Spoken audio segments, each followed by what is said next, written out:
Hello, conference. Sorry I've got the cold. You'll have to bear with me, I'm afraid. I'm far enough away that I'm not contagious, so lucky you. Okay, let me just say something. We've just had some polls in from Scotland. They're very exciting. And this is the Daily Record, a Survation poll, which reckons that we are going to get 6% in Scotland, which would translate into 7 MSPs in the Scottish Parliament.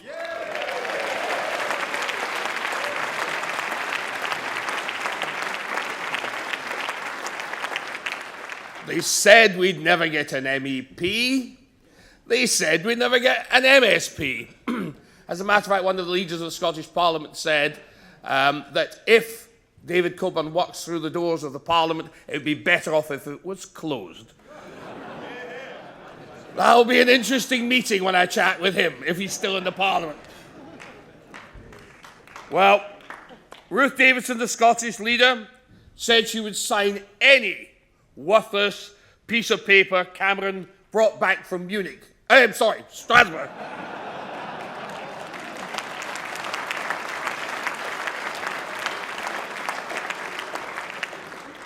Different Tory Prime Minister, same worthless piece of paper.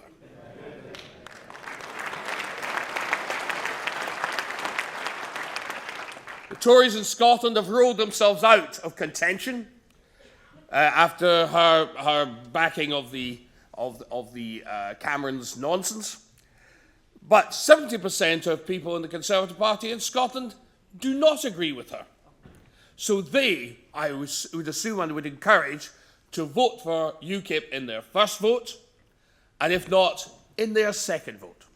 And I think that will help us get well over the line to get people into the Scottish Parliament. Labour, well, it's still toxic in Scotland. It's falling apart, probably worse than it is in England, if that's possible.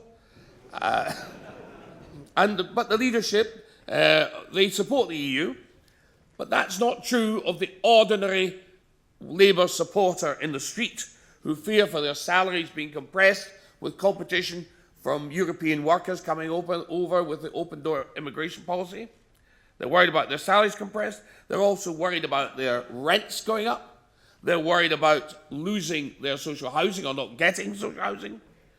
And they want to see a fair crack of the whip for ordinary people. It's all very well for the middle classes, for the better off, for some of the members of the Scottish Parliament, dare I say. They'll get cheaper nannies, cheaper chauffeurs, cheaper gardeners. But what about ordinary people? They're the ones that have to compete. It's all right for most of the lawyers seem to comprise the Scottish Parliament, but the rest of us are going to have a much worse time. So we want to stick up for the ordinary Scot in the street, the ordinary person that needs a job and does not want it taken away from them or having their wages reduced.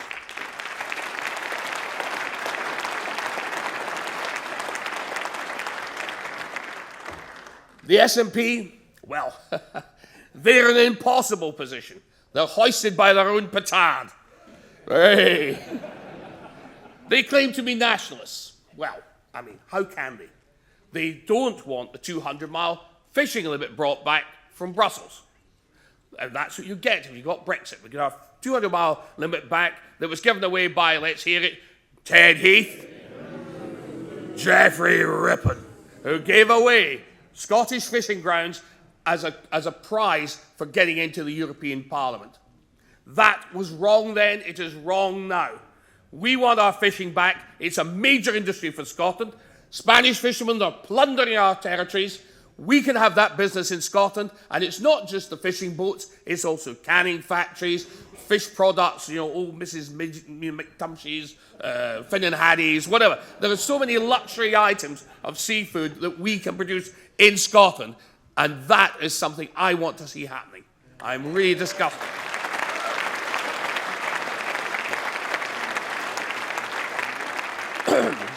Well, of course, we'll be able to make our own TTIP treaties so that we don't have TTIP as it is envisaged by 27 other countries in Europe, damaging the Scottish health service. The SNP seems to be doing a good enough job of that as it is. So we don't need any more help from the Americans, thank you very much. We also want to see Scottish steel, which seems to have been irreparably damaged by two things. The Chinese steel dumping, which is not being stopped by the EU's tariffs. If we are independent of the European Union, we do not have to do that. We can set our own tariffs and stop Chinese steel dumping. But also, we don't have this ludicrous business where our power is so expensive in Scotland because there are so many rules, regulations that make our power stations like Llandudno, which produce power, but could be producing cleaner power if more investment was spent on scrubbers and all sorts of other things. So we have expensive power, which has killed our steel industry. People in Scotland need jobs. It's very important. I was going out fishing communities with Ray Finch. We went around most of Scotland, and the fishermen of Pitt and Weem said to me that they are a more endangered species than the seals that the EU will not allow them to kill. So I want to see jobs for fishermen, and I want to see them have the same protection that seals get.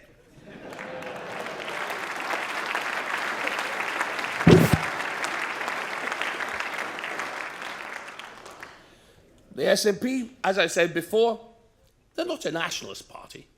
They're an international socialist party. They're a European party. They're an opportunity to vote for Europe.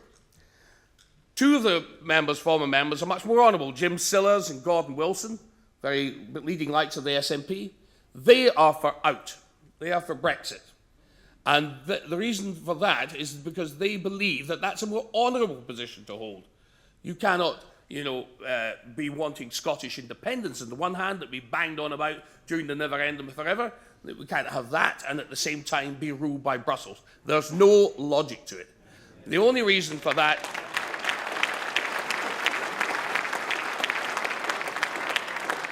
is that dear darling Nicola, she's such a fashion icon, she's so beautifully dressed all the time, and Alex Salmond, our former glorious First Minister, who seems to be doing a lot of TV programmes in England, LBC, everywhere. He's become a bit of a star. He wants to be an international star. They want to hang around with President Hollande of France and Chancellor Merkel. They want to march around the chancellors of Europe and show how important they are. But the ordinary SNP member has a different view. They don't understand. How can we be independent and be ruled by Brussels? So I think an awful lot of them will be voting for UKIP or giving their second vote to UKIP, and they will be voting for Brexit.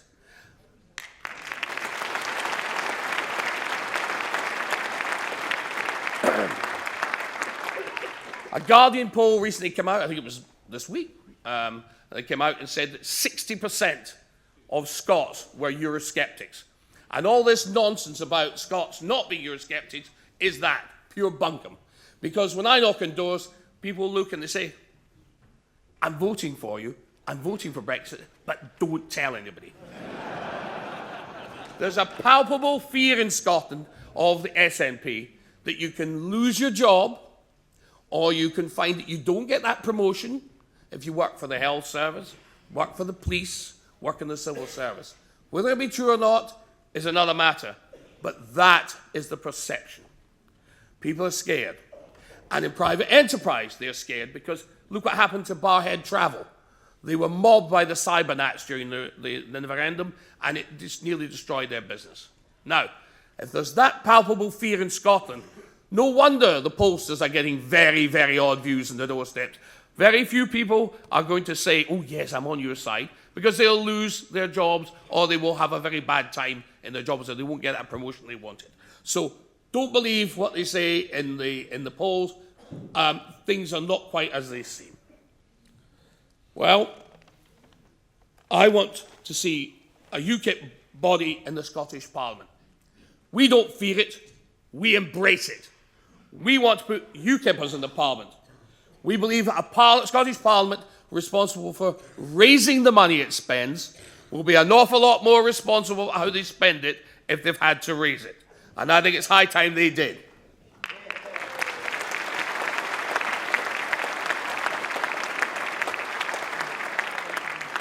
However, we don't believe Scottish taxes should be higher than in England. That will lead to capital flight. And anybody who doesn't believe that does not understand the modern world. So a penny here, a penny there, that's okay. People don't mind that. If that's what Scots want, that's fine. But considerable difference in the taxes between Scotland and England. There are lots of clever accountants and lots of clever people who are simply not going to sit there and be plucked like chickens. They will move their tax domicile south of the border and make sure that their homes are like holiday homes or whatever. The Scottish tax raising will diminish as a result of that. And if the Scots Nats don't get that, then they've got no business running the Scottish economy.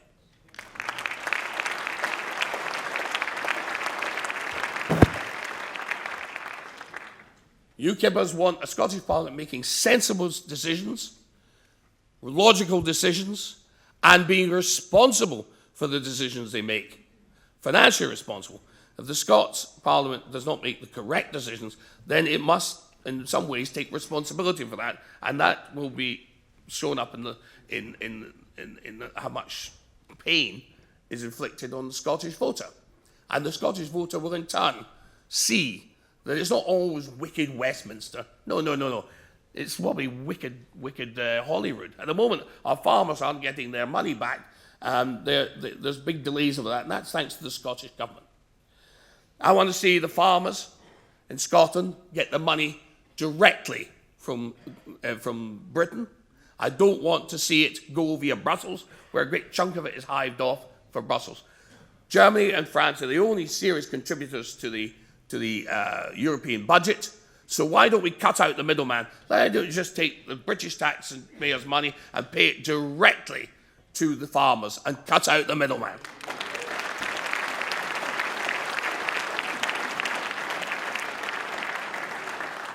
We want the same system as we've got right now. We want a single farm payment, just as it is. But in time, as we get at Brexit, obviously the Scottish Parliament and the Westminster Parliament will then, follow what the public want and make British rules for farmers and such like. And that's a good thing. Let's have decision-making in Holyrood. Let's have it in Westminster.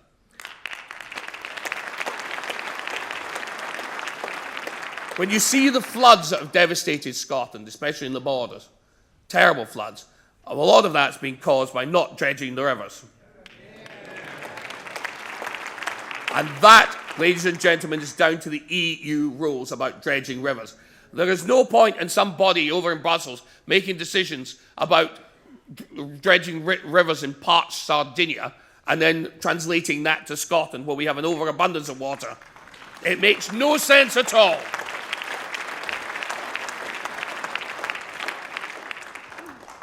The SNP say they need more migration to fill the health service and all the rest of it in Scotland. They always say this. I say we should be educating more doctors and nurses in Scotland, not stealing them from third world countries who can ill afford it.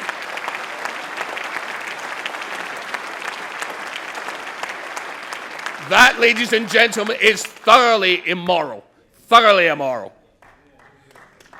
If we want to keep people in Scotland, and that's what I want to see, many of my generation left Scotland. We are sick and tired of a Scottish nationalist or socialist state that kept telling us, you can't make money, it's wrong, it's evil. So they got up and they went, as Scots have always done, to other parts. Well, if they want to have a younger Scottish population, they don't need to import it from Europe or from the rest of the world. What they need to do is produce policies that attract Scots to stay in their own country. And that's what UKIP will be doing if we get into the Scottish Parliament. We will encourage Scots to stay at home, build businesses, and employ fellow Scots. But you can only do that with sensible policies, UKIP policies, business-friendly policies, policies that are designed to create jobs. That's what UKIP's going to do. So everyone in Scotland, will you be the highest or you be the lowest? Vote for UKIP. Get a square deal.